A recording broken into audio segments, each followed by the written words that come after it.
Good morning বন্ধুরা, কেমন আছে সবাই? থ্রি চাইল্ড ফ্যামিলি পক্ষ থেকে সবাইকে স্বাগত। তো দেখো, সকালবেলা ঘুম থেকে উঠে গেছে। সকাল বলতে আমার মেয়েরা 5:30টার আগেই ঘুম থেকে উঠেছে। ওই যে নগর ভ্রমণে সবাই আসে না, কার্তিক মাসে এখন যেহেতু বাড়িতে এসেছিলো আমাদের ভোরবেলা, তো সেখান থেকে তাড়াতাড়ি করে আজকে উঠে গেছে। আর এখন দেখো সকাল 5:45 মতো বাজে। আর আমাদের এখানে বেশ ঠান্ডা পড়েছে, দুদিন হলো প্রচণ্ড ঠান্ডা পড়ছে। আর সকালবেলা ওই জন্য স্কুলে নিয়ে যাবো। আর আজকে তো পুরো কুয়াশা, একদম চারিদিকে পুরো অন্ধকার হয়ে আছে।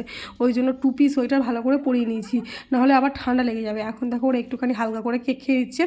আর তার মধ্যে একটু সময় ছিল, আমি একটুখানি ঘরটরগুলো ঝাড়টার দিয়ে রেখে যাচ্ছি, এসে আবার ঘরটরগুলো মুছবো।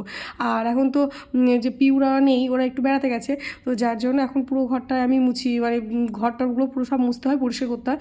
ওই জন্য সব ঘরগুলো আগে ঝাড় দিয়ে রেখে তারপরে মেয়েকে দিয়ে আসতে যাবো। আর আজকে একটু সময় ছিল, প্রথমেই বললাম যে আজকে একটু তাড়াতাড়ি ঘুম থেকে উঠে গেছি, মানে 5:30টায় উঠি। তো আজকে সেটা একদম মানে ওই 5:30টার অনেক আগে উঠে গেছি, বাড়িতেই হরিনামে সব লোকজন এসেছিলো ওই জন্য। আর এদিকে দেখো 3জন রেডি হয়ে দৌড়াদৌড়ি করছে। তো চলো, এখন 6টা মতো বাজে আর ওদেরকে নিয়ে চলে যাচ্ছি। এদিকে ওর ঠাম্মি আবার একটুখানি ঠাকুর ঘরে গেছে।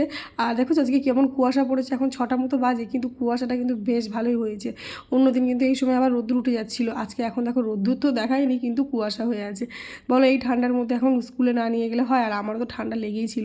এখন স্কুল থেকে তো নিয়ে দিয়ে চলে এসেছি, আর আমি এখন ঘরটারগুলো সব মুছে নিচ্ছি। আর এতটা ঘর বারান্দা মুছতে কিন্তু অনেকটা সময় লেগে যায়, যার জন্য আবার একটু তাড়াতাড়ি করে যেটুকু কাজ আগে থেকে করে রাখতে পারি সেটুকুই করে রাখার চেষ্টা করছি। তো চলো, সমস্ত ঘর বারান্দাগুলো মুছে পরিষ্কার করি, তারপরে আবার আস্তে আস্তে অন্য কাজও তো সারতে হবে। তো চলো, ওই ঘরটারগুলো আগে পরিষ্কার করে মুছে নিই। আর দিয়ে দেখো অনেকক্ষণ পরে স্নান টান সেরে আমি এখন গোপাল সোনাকে তুলে আর ওকে সেবা দিয়ে দিচ্ছি। এরপর আবার যাব মেয়েকে স্কুল থেকে আনতে। তো এই সকালের কাজবাজ করতে আমার অনেকটাই সময় লেগে যায়, কারণ পুরো সমস্ত ঘর বাড়ি ঝাড় দিতে, মুছতে, ঝাড়তে, পরিষ্কার করতে অনেকটাই সময় লাগে, সবটা দেখানো সম্ভব নয়। তো চলো, এখন মেয়েদের স্কুল থেকে নিয়ে চলেও এসেছি, আর এখন থেকে খাইয়ে দিচ্ছি। তারপর আবার একটুখানি স্কুলের কাজ আছে, সেগুলো করাবো। এর মধ্যে আমি আবার সবজিটা কাটতে বসে গেছি।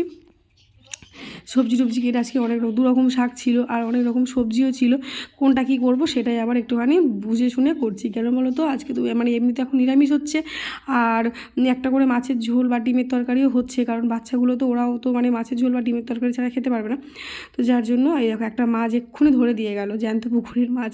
এদিকে আমি উনুনটা ধরিয়ে নিচ্ছি, ভাতটা বসিয়ে দিই, তারপরে আবার মাছ টাছগুলো কেটে গুছিয়ে নেবো। মাছের তরকারিটা সবার শেষেই হবে, অন্য তরকারিগুলো আগে করে নেব।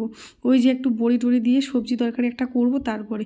আর উনুনটা না ধরাতে একটু অসুবিধাই হয়, মানে মাঝে মধ্যে আমি যখন উনুনে আসি, অনেক দিন অভ্যাস থাকে না, তারপরে উনুনে আসি, তো সেই জন্য একটুখানি অসুবিধা হয়। আর ধোঁয়া খেতে প্রচণ্ড বিরক্ত লাগে, তখন মনে হয় যে রোজ রান্না করলে সেটা এক রকমের অভ্যাস থাকে। আর মাঝে মধ্যে আমি আবার গ্যাসে রান্না করি, আর মাঝে মধ্যে আবার উনুনে আসি, ওই জন্য আসার পরে দেখো একটুখানি অসুবিধাই হয়। তো চলো, এগুলো উনুনটা ধরিয়ে নিই, তারপরে আবার আমি উনুনটাকে প্রণাম করে নিচ্ছি, কারণ এটা হচ্ছে শিখেছি, মানে মাকে দেখেছি, আমার শাশুড়ি মাকেও দেখেছি, ছোটো মা সবাইকেই দেখেছি। আর এই কাঠগুলোতে প্রচণ্ড পরিমাণে কাঠ পিঁমড়ে আছে, সেই জন্য একটুখানি দেখে শুনেই ফাটাতে হচ্ছে। চলো, মাছটা কেটে নিই, তারপরে আবার তোমাদের সঙ্গে দেখা হচ্ছে। দেখো এটা কী মাছ বলো তো, এটা হচ্ছে রূপচাঁদ মাছ।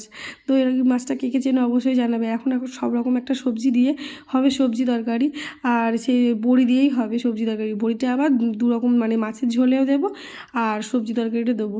তো সবার আগে বড়িটা আমি একসঙ্গে ভেজে নিই। মাছটা কাটা হয়ে গেছে, ধুয়ে পরিষ্কার করে আনাও হয়ে গেছে, সেটা তোমাদের দেখাতে পারিনি, কারণ একাই ভিডিও করি, একাই সব কাজ করি, তো সেই জন্য একটু অসুবিধা হয়, সব কিছু দেখাতে পারি না।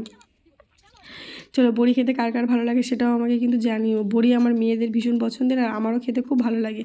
বর্মা তো নিরামিষ খাচ্ছে, সেই জন্য বর্মার জন্য এখন হচ্ছে এই নিরামিষ তরকারিটাই বসাচ্ছি আগে।